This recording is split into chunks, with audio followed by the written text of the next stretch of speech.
হবে, তাই আলাদা করে কোনো ইটিং এর আয়োজন করা হয়নি। তাহলে আর দেরি কেন, এই বেলা মিটিং শুরু হোক।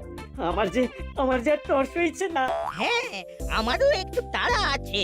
মিটিং শেষ হলেই একটু এটিএম এ ঢু দিয়ে আসতে হবে। পকেট পুরো ফাঁকা, নেই যে কোনো টাকা।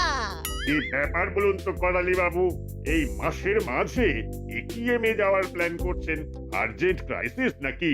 না না, দাদু যা কিপটে, বাড়িতে ফ্যান বন্ধ রেখে এটিএম এসির হাওয়া খায়। কি বললি? আমি কিপটে? ফিরে হয় চিপটে, দাদু আমাদের কিপটে। জয় হোক, অনেকক্ষণ অপেক্ষার পর ফাইনালি এসপি স্যার এসে গেছেন। এবার মিটিং শুরু হবে। গোপী এখন হলিডে মোডে আছে, তাই দাসপাড়া থানার দায়িত্ব আমি নিজের হাতে তুলে নিয়েছি। এটা খুব ভালো কথা এসপি স্যার। এত কাজের চাপের মধ্যে একটু মনের আনন্দ দরকার। তাই সবাই মিলে একটু খাওয়া দাওয়া করার প্ল্যান করেছি আর কি। আমরা খাওয়া দাওয়া করব আর হই হুল্লোড় করব, এটাই সার কথা। ইটিং নিয়ে মিটিং শুনেই তো পেটটা গঠন করতে শুরু করলো রে বল্টু। এখন পেটে আর মুখে গামছা বেঁধে আমাদের কর্মকর্তা কাকু কি বলছে সেটা শোন। বেশ অনেক দিন হয়ে গেল দাসপাড়ায় হই হই রই রই দৃশ্য আর চোখে পড়ছে না। গতকাল বিকেলে থানার সামনে দাঁড়িয়ে এই আলোচনাটাই চলছিল। আর আমার অফিস একটু তাড়াতাড়ি ছুটি হয়ে যাওয়ায় সেই সময় সেই রাস্তা দিয়ে আমি হেঁটে ফিরছিলাম। বুঝলেন, সকালটা আজকেও খুবই বোরিং কাটলো। হরিলাল, চেলা, কাকাতুয়া সবাইকে গুপি গারদে ভরে দিয়ে ছুটি কাটাতে চলে গেছে। আর কানু? ও তো অনেকদিন আগে থেকেই জেলে। তাহলে তো আপনার মাথায় এখন তেমন কোনো টেনশন নেই। হ্যাঁ, এখন শুধু সারাদিন খাচ্ছি আর ঘুমোচ্ছি, ঘুমোচ্ছি আর খাচ্ছি। শরীরে মরচে ধরে গেল মশাইয়া। আমারও সেই রকমই হাল। দাসপাড়ার বাজারে মাস কয়েক ধরে তাজা তাজা রং বেরঙের সবজি আসছে। হ্যাঁ, তা তো আসছে, কিন্তু এক নাগারে আর কবজি ডুবিয়ে সবজি ভাত কতদিন ভালো লাগে বলুন তো? সেটাও ঠিক কথা। আরে রজনী বাবু যে আজ তাড়াতাড়ি বাড়ি ফিরছেন যে, মানে ওই শরীর টরীর ঠিক আছে তো নাকি? আরে হ্যাঁ হ্যাঁ, অফিসের কাজ তাড়াতাড়ি শেষ হয়ে গেল, তাই ভাবলাম আজ বিকেল বিকেল বাড়ি ফিরি। একটানা কাজ করে করে হাঁপিয়ে উঠেছি মশাই। আমাদেরও সেই কথাই হচ্ছিল। তার মানে কথা এই দাঁড়াচ্ছে যে এই মুহূর্তে আমরা সকলেই নানান কারণে ক্লান্ত। এর একটা বিহিত তো তাহলে করতেই হচ্ছে। আরে আমার ছেলেটার কথা তো জানেনি, নাটের মনের রাস্তা শুরু হয় পেট দিয়ে। পেটে একটু জম্পেশ খাবার দাবার করলেই আমাদের বাপ বেটার মেজাজ তরতাজা হয়ে ওঠে। কথায় কথায় একটা আস্ত প্ল্যান মাথায় খেলিয়ে দিলেন মশাই। ইউরেকা ইউরেকা, সমাধান পেয়ে গেছি। এর মধ্যে আবার কিসের প্রশ্ন, কিসের সমাধান? আরে সে তো আমার মাথাতেও কিছু ঢুকছে না। আরে মশাই, আমাদের সবারই মনের একটা রাস্তা এই ভুঁড়ির সঙ্গেই কানেক্টেড। পেট শান্তি মানে মনও শান্ত। এটা আপনি ঠিক বলেছেন। এই কাছাকাছি কোনো ফরেস্টে একদিন বনভোজনের আয়োজন করলে কেমন হয়? আমার কোনো আপত্তি নেই। তাহলে খানিক বাদেই ক্লাব ঘরে পাড়া সবাইকে ডেকে নিয়ে কথা সেরে নেওয়া যাক। তাহলে আমিও বাড়ি গিয়ে নাট আর নাটের মাকে বলছি, আর বল্টুর বাবা মাকেও বলছি। হ্যাঁ হ্যাঁ, তাই করুন তাই করুন। আর আপনি সবাইকে ফোন করে যথা সময়ে সকলকে ক্লাব ঘরে চলে আসতে বলে দিন কর্মকর্তা বাবু। বেশ, দেখা হচ্ছে তবে।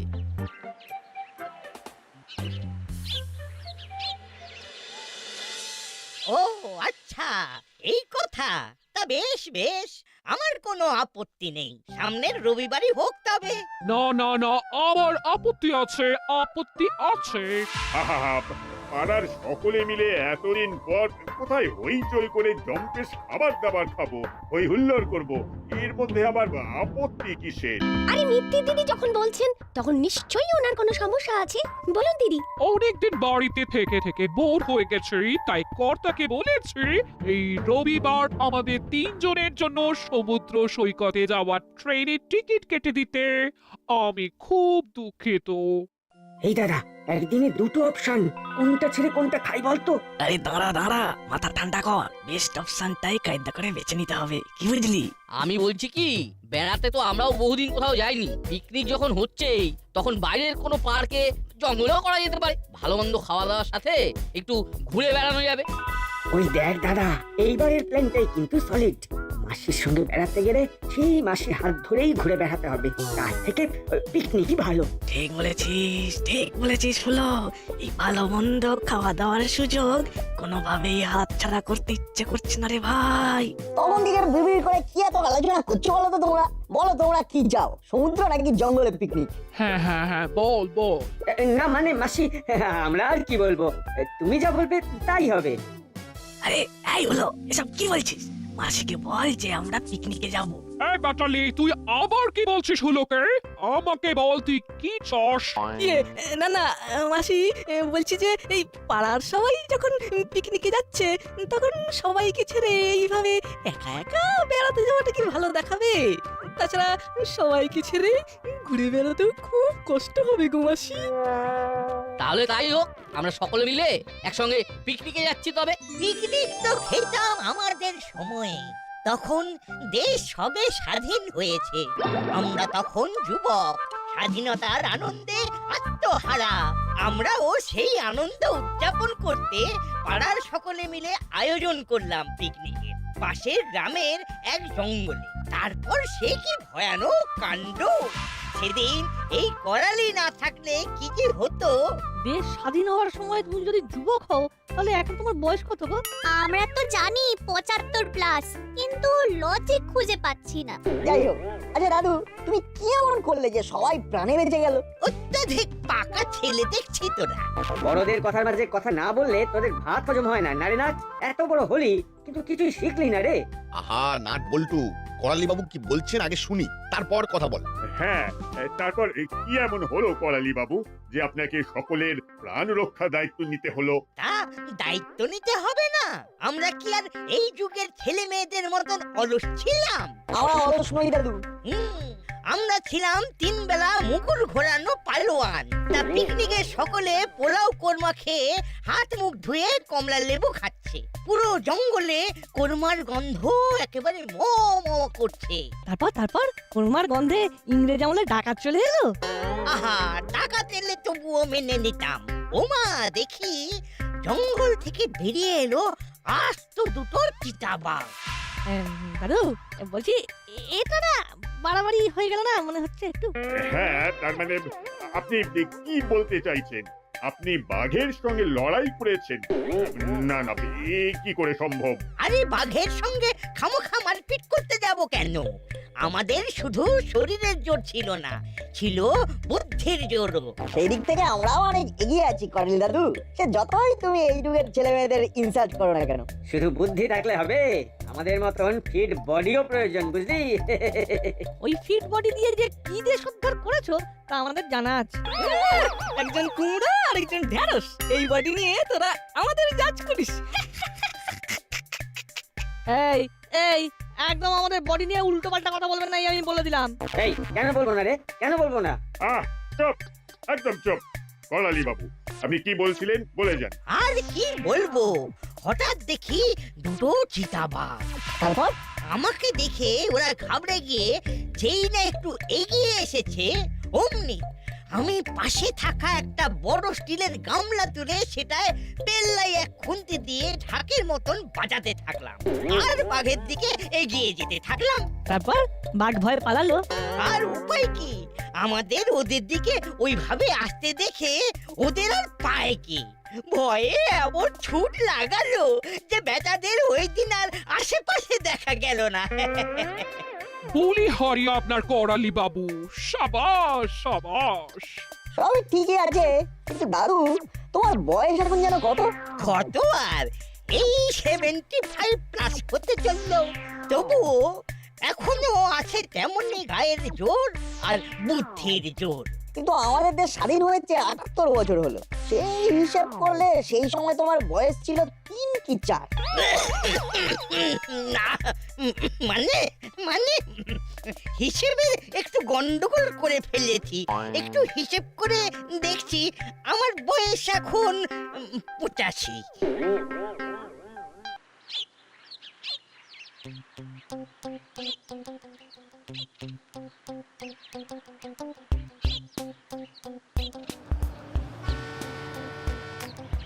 কিরে নাট, সেই সকাল থেকে দেখছি, স্কুলেও দেখলাম তোরা কিরকম মুখ গোমড়া করে বসেছিলি। কি হয়েছে তোদের, খুলে বল তো। গতকাল ওইভাবে সবার সামনে হুলোদার বাটুলদা কিভাবে আমাদের কনসাল্ট করে ইনসাল্ট করলো দেখি। ও এই ব্যাপার, হ্যাঁ তা বটে। আমি তো করালি দাদুর বাঘ তাড়ানোর গল্পটা যতবার মনে করছি ততবার হেসে হেসে অস্থির হয়ে যাচ্ছি। সে আর বলতে, শোন আমার মাথায় একটা প্ল্যান এসেছে, যেটা এক ঢিলে দুই পাখি ফুরুত করে উড়ে যাবে। আর পিকনিকের দিন এমন সেজে যাবো না যে হুলোদা বাটুলদা চমকে বাড়ে চামচিকে হয়ে যাবে। আরে না, সাব্বাস, এই তো চাই। তাহলে শুভ কাজে আর দেরি করা নাই, বুঝলি? চট করে আমাদের প্ল্যানটা বলে ফেল, আর পট করে আমরা মাথায় নোট করে ফেলি। এইভাবে ওরা কি আলোচনা করছে শুনতে হবে, আর সুযোগ বুঝে হুলোদা বাটালিদার কানে তুলতে হবে। আপাতত ওরা কি করছে সেটাই দেখি বরং। তাহলে চল এক্ষুনি কাজটা করে ফেলি। হ্যাঁ, দোকানে ওই জিনিসটা না পেলে অর্ডার করতে হবে আবার, তাতেও বেশ কিছুদিন সময় লেগে যাবে। চল এখানে আর সময় নষ্ট না করে কাজের কাজটা সেরে ফেলি। হ্যাঁ, বাড়ি থেকে ড্রেস চেঞ্জ করে একদম লোকেশনে চলে আয়।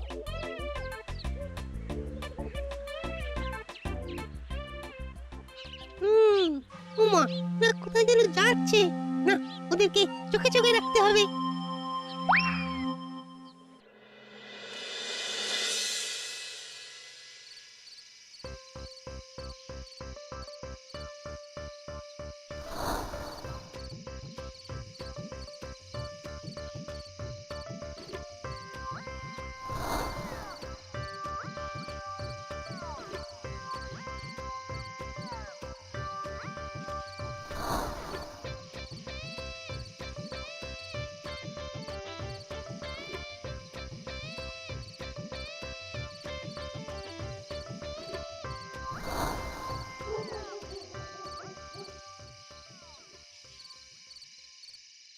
কাকু, ও কাকু, কাকু।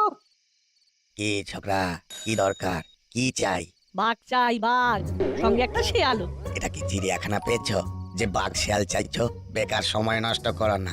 এই মেয়ে, তুমি বলো কি দরকারে এখানে এসেছো? কাকু সরি, রাগ করবেন না, আসলে আমাদের একটা বাঘের পোশাক আর একটা শেয়ালের পোশাক চাই। ও তাই বলো, পোশাক থেকে মুখোশ, বাঘ থেকে বেড়াল, সব কিছু আছে আমার দোকানে।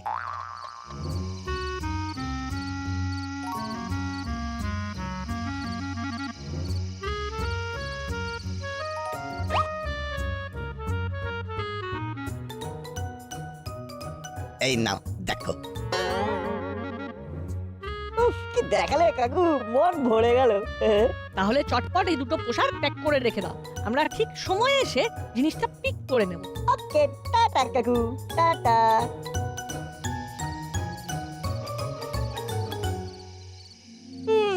কিছুই তো কিনলো না, খালি হাতে বেরিয়ে এলো। যা, এবার হুলোদা আর বাটালিদারকে গিয়ে কি বলবো? হ্যাঁ, ওই দেখ নাট, হ্যাবলাই আমাদের ফলো করছে। সে করুক, আমরা বরং তাড়াতাড়ি বাড়ি যাই। টাটা চিমটি, কাল সকালে দেখা হচ্ছে। হ্যাঁ রে চিমটি, আসি।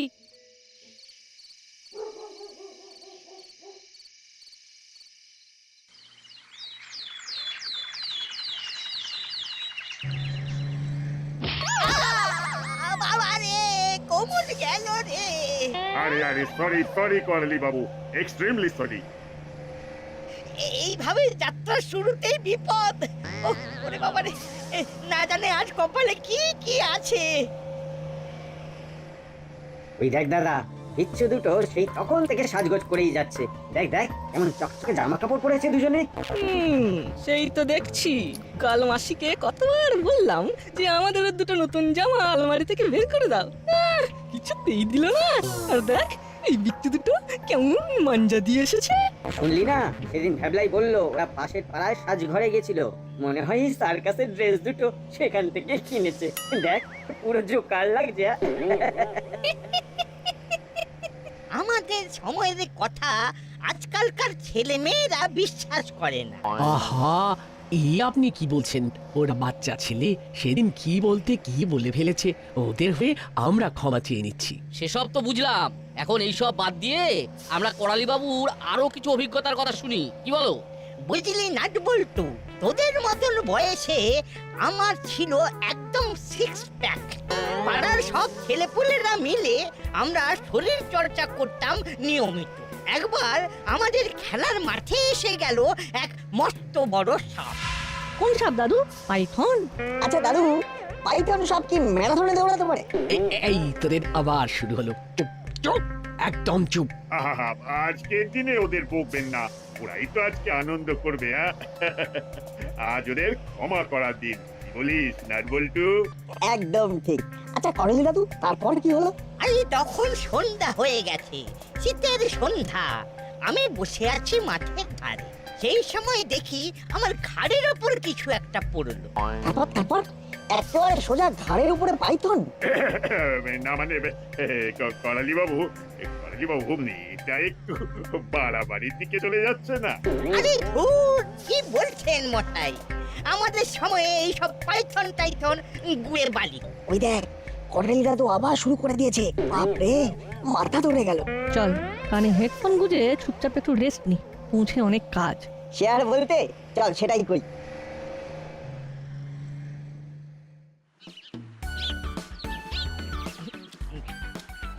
এই আমাকে হাড়ের দেখে একটা মাংস দেবে। দাদু সাবধানে কিন্তু, তোমার দাঁতগুলো ফলস হতে পারে কিন্তু মাংসের হাড়টা ফলস না। হচ্ছে ছেলে পুলে, নেহাত অল্প বয়সের বাচ্চা ছেলে, নইলে তোদের আমি দুটোকে দু হাতে তুলে পাক খাওয়াতাম। সরি দাদু, এক্সট্রিমলি সরি। আজকে রান্নাগুলো আহা, কি অপূর্ব রান্না। আহা, একটা কিরে না, তোর কেমন লাগলো? সে আর বলতে, ফুলকপির রোস্ট খেলাম না মুরগির রোস্ট খেলাম বুঝতেই পারলাম না। এক চিকেনের ফ্রাইড রাইসটা তো মুখে লেগে আছে। ওই যে এখনই কোথায় একসঙ্গে যাওয়ার কথা, আর এখনই নাট গল্প জুড়ে দিল। নাট, বিকেল থেকে রাত হতে চললো, আর সবার খাওয়াও প্রায় শেষ। আর একটু পরেই সবাই বাসে উঠে পড়বে।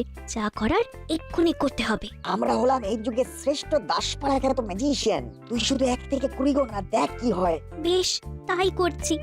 1 2 3 4 5। এই ছেলে দুটো আবার কোথায় গেল? গেছে এদিক সেদিক কোথাও, তুমি এত চিন্তা করো না। বলি চা তো শেষের পথে, পকোড়া তো এখনো এলো না। আমিও তো সেটাই ভাবছি।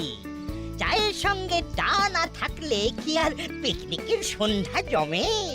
দাঁড়ান দাঁড়ান, আমি দেখে আসছি। এই সুযোগে 5-6টা এক্সট্রা পকোড়া খেয়ে নেব। যাই যাই, দেখি রান্নার ঠাকুরের কত দূর হলো।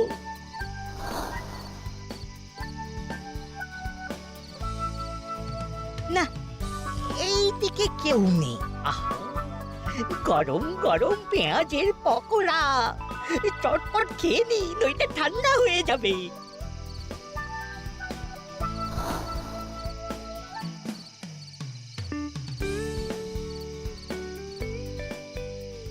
ও মা গো, ও বাবা গো, ওরে বাবা, মরে গেলাম রে। বাঘের হাতে মারা পড়লাম রে। ও বাবা গো, মা গো, ওরে বাবা রে, আমি আর একটা পকোড়া নেব না গো। বাজাও, কে কোথায় আছে বাজাও। ওরে বাবা রে, হুক্কা হুয়া। এই যা, কি কেলেঙ্কারি হলো রে বাবা।